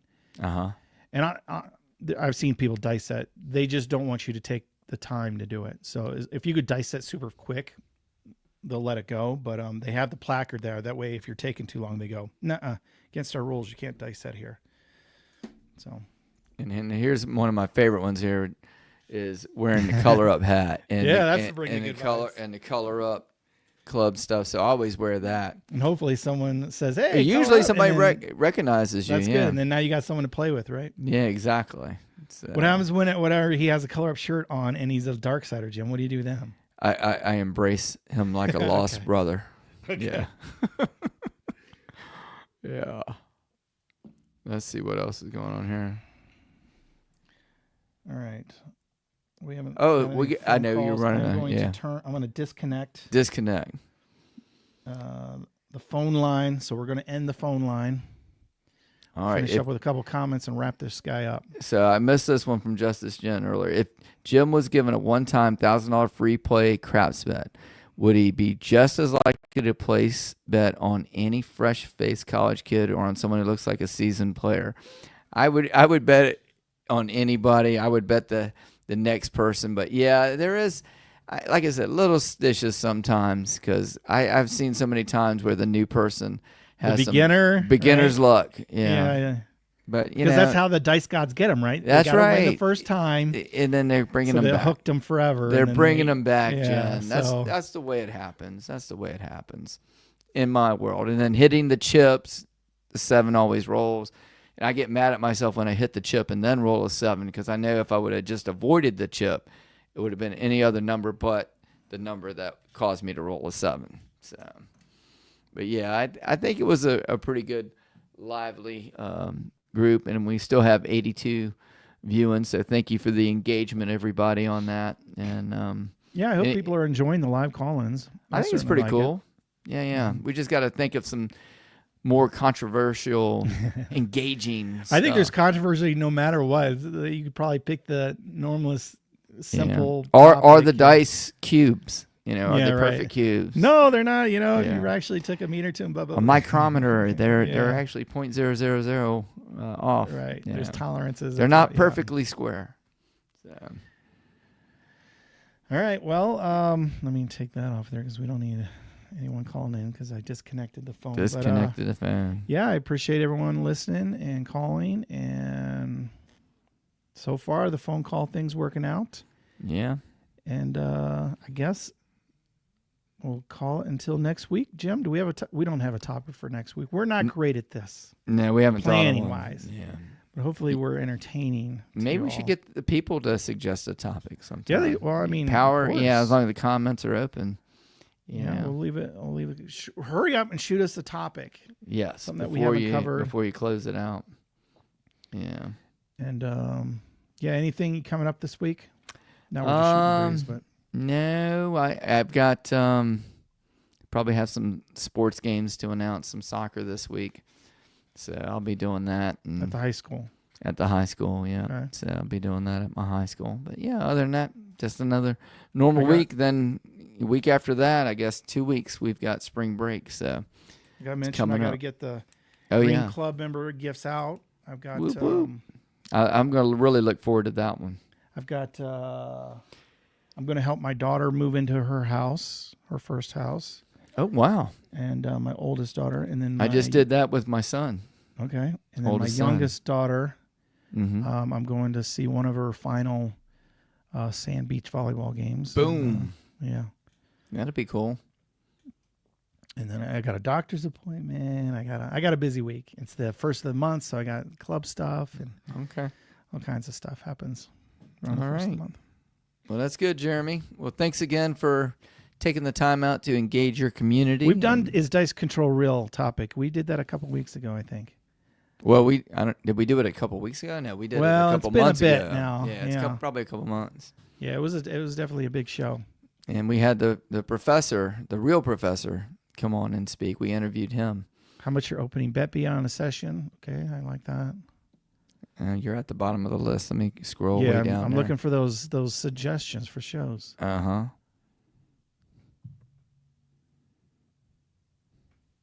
Jeremy, test your guest speaker IQ. What is? I don't know. Where do you see that one? I missed that one. It's up a little bit. The professor has a high IQ, I believe. Me? Probably higher than me. The real professor, not this professor. Not Jim the professor. Do it with Collins. Do what with Collins? Shooter craps. About the dice control is what he wants. Yeah. Oh, okay. Yeah. Have the great defenders. We should, right? The keepers of the flame. Number of plural forms that end in I. I don't think he's an English teacher. No. He teaches economics and marketing. Marketing, like yeah, mostly, yeah. Don't forget to tip your dealers. Has anyone put a magnet detector on bubble craps machine? Yeah, we got some good stuff. Yeah, don't forget to tip the dealers. Definitely on that one. I get comments every day that say, "Do not tip the dealers." So, have we done us? We've talked about tipping, but not a whole show. I don't think. I have to go back and look through it. You know, Jen's bankroll is a big factor idea is good for a discussion. Yeah.